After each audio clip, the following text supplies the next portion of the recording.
नमस्कार दोस्तों, budget special के इस कार्यक्रम में आपका बहुत-बहुत स्वागत है। दोस्तों आज हम बात करेंगे कि क्या खोया क्या पाया? किस खौफ के साए में बजट बना है?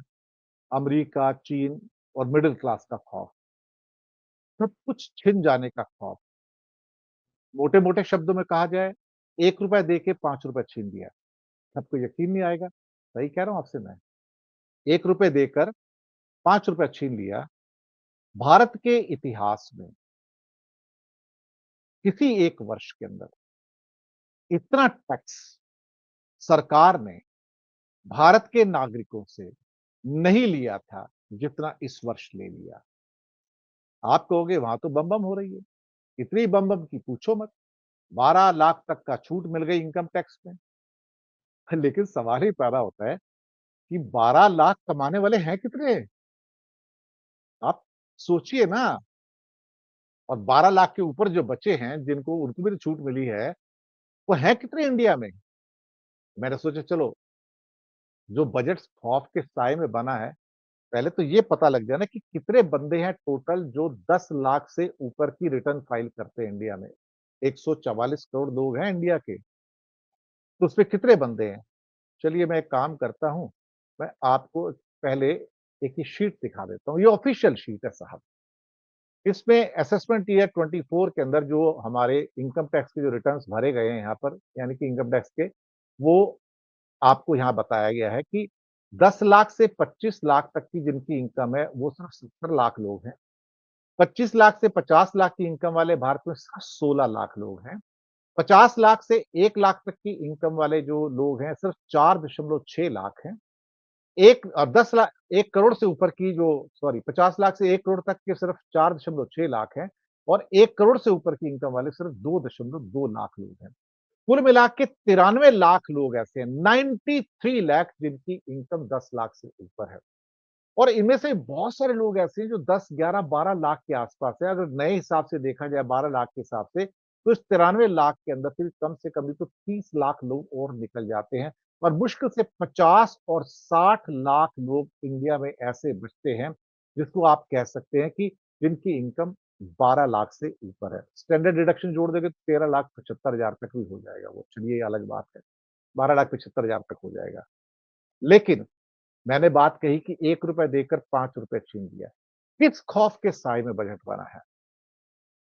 आप एक बात को समझिए, नीयत क्या है? नीयत लेने की है, देने की नहीं है। इस सरकार ने कभी आपको कुछ नहीं दिया, तो आपने कैसे समझ लिया कि इस बजट में आपको दे दिया? और जो मिडल क्लास खुश हो रहा है कि मुझे 12 लाख तक की छूट मिल रही है, कि 12 लाख के नीचे वाले बंदे हैं कितने इंडिया में?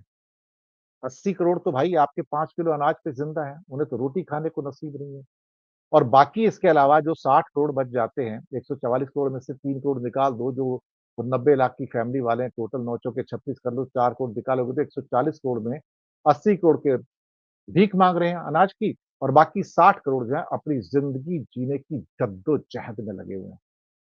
90 लाख के लिए बजट बनाइए, लेकिन अल्टीमेटली ये 90 लाख लोग भारत को चला रहे थे। पर मैंने कहा कि चीन, अमेरिका और मिडल क्लास के खौफ में बना हुआ बजट है ये। बजट इसलिए क्योंकि मैन्युफैक्चरिंग पूरी की पूरी नष्ट हो चुकी थी। हमारी अर्थव्यवस्था का 15% हिस्सा मैन्युफैक्चरिंग का, 15% एग्रीकल्चर और 70% सर्विसेज का, सेवाओं का। यानी कि अभी जो बात कर रहा हूँ सेवाएँ तो हैं, डॉक्टर हो गए या इसके अलावा आपके मोबाइल हो गया, ट्रांसपोर्टेशन हो गया, कम्युनिकेशन हो गया, सब सर्विसेज होती हैं ना। आपके घर में चीज़ें आती हैं अमेज़न की, ये सब फ्लिपकार्ट की, ज़ोमैटो की, सर्विसेज है ना सारी की सारी, या सॉफ्टवेयर बनते हैं तो सर्विसेज हैं सारी की सारी ये।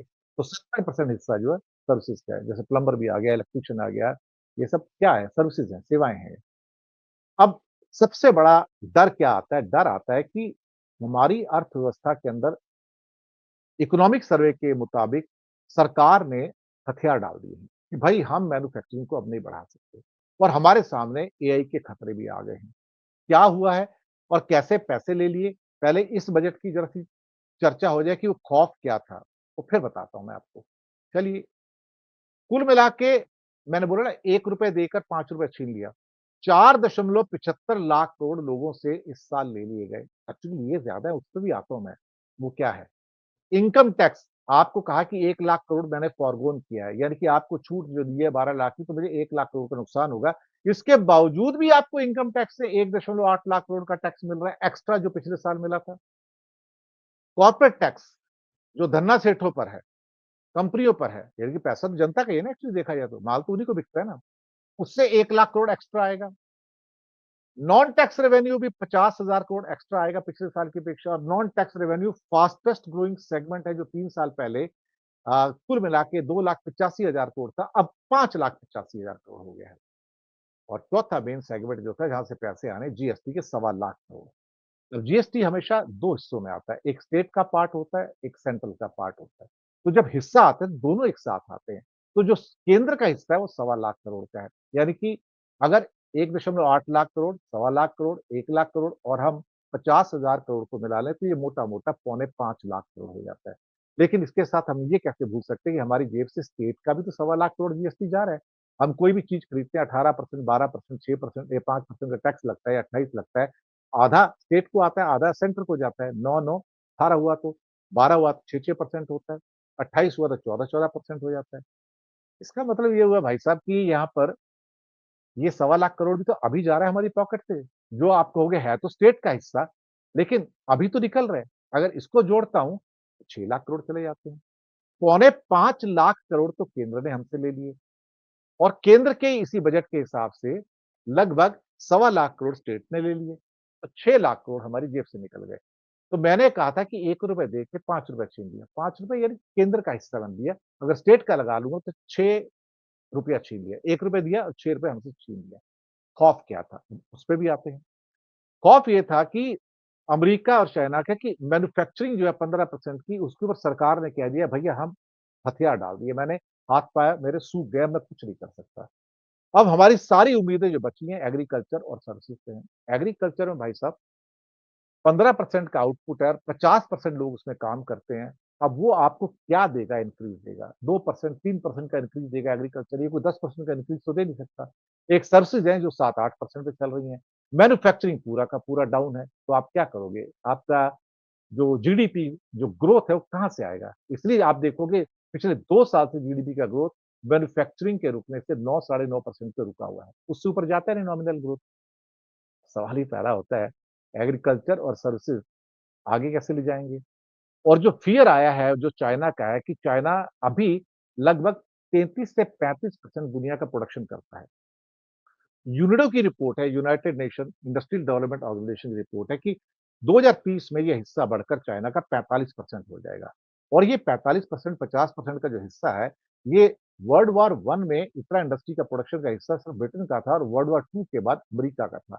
ये पहली बार ऐसा हो रहा है कि इस मॉडर्न वर्ल्ड के अंदर दुनिया की सारी मैन्युफैक्चरिंग और प्रोडक्शन का बड़ा हिस्सा जो है चीन का होने जा रहा है, वो भी 45% हिस्सा। इस 45% का मतलब इकोनॉमिक सर्वे में समझाया गया कि आपकी नौकरी चली जाएगी क्योंकि फैक्ट्रियाँ बंद हो रही हैं सारी की सारी। बात बजट में एमएसएमई की गई, लेकिन एमएसएमई है कहाँ इंडिया में? सारा तो खत्म हो गया है। पूरा का पूरा खत्म हो गया है और वहाँ पे अनऑर्गनाइज़्ड सेक्टर के अंदर अनएम्प्लॉयमेंट बहुत ज़्यादा है। ये डर है साहब कि चीन हमें खा जाएगा। पूरी दुनिया की आधी फैक्ट्रियाँ बंद करवा दी हैं, जो बच जाएँगी अगले 5 साल में बंद हो जाएगी। इसका मतलब ये हुआ कि बहुत सारी अनएम्प्लॉयमेंट होगी। इसका मतलब ये हुआ कि एंटरप्रेन्योरशिप को किल कर दिया गया है। इसका मतलब ये भी हुआ कि इकोनॉमिक सर्वे के हिसाब से artificial intelligence AI will take away large part of jobs आपकी ज़रूरत नहीं रहेगी, तब आप क्या करोगे? आप सोचिएगा इस बारे में। ये मैंने जो समस्या रखी है, कि ये जो पूरा बजट खौफ के साए में बना हुआ बजट है और अमेरिका का खौफ था, इसलिए कस्टम्स ड्यूटी के अंदर कट किया गया है। वहाँ पर करीब-करीब 7 से 8 जो टैरिफ लाइन्स हैं, हटा दी गई हैं, मर्ज कर दी गई हैं। ये क्यों? इसलिए की गई हैं।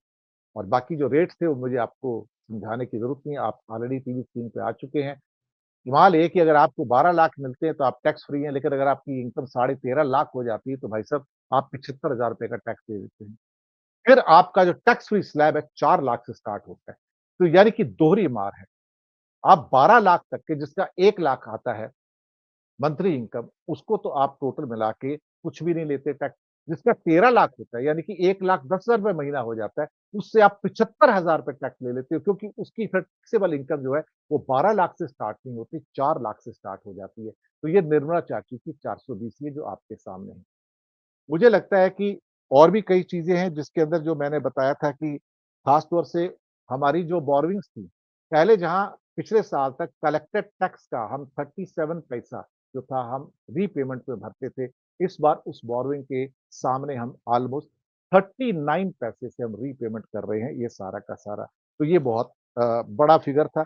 इसके साथ में हमारा एजुकेशन का बजट जो है सिर्फ़ 2% बढ़ा है, जबकि सो कॉल्ड हमारा कलेक्शन जो है 10.5% बढ़ा है।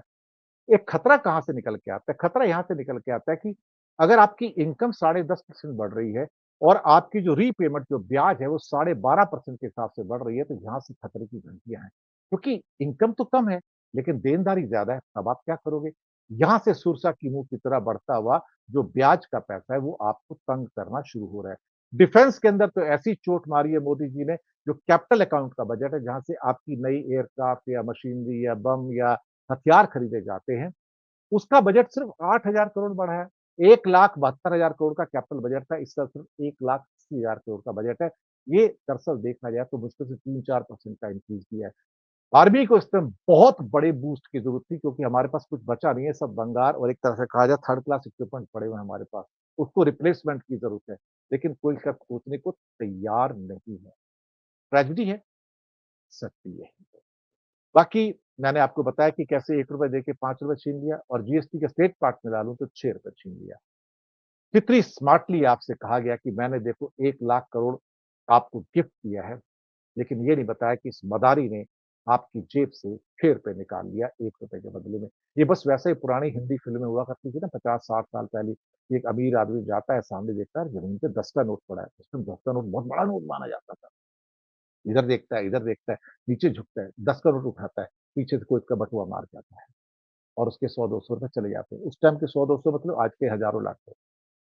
निर्मला चाची ने यही किया है। आपके सामने 10 का नोट गिराया और आपका बटुआ मार दिया। आपको 1 लाख करोड़ का झुनझुना दिया और आपकी जेब में से 6 लाख करोड़ निकाल लिया। 75 सालों के भारत के इतिहास में किसी एक साल में टैक्सेस के अंदर इतना पैसा जनता से नहीं निकाला गया, जितना इस साल निकाला गया है। कहने को कहा जाए तो खून चूस लिया। बहुत-बहुत धन्यवाद।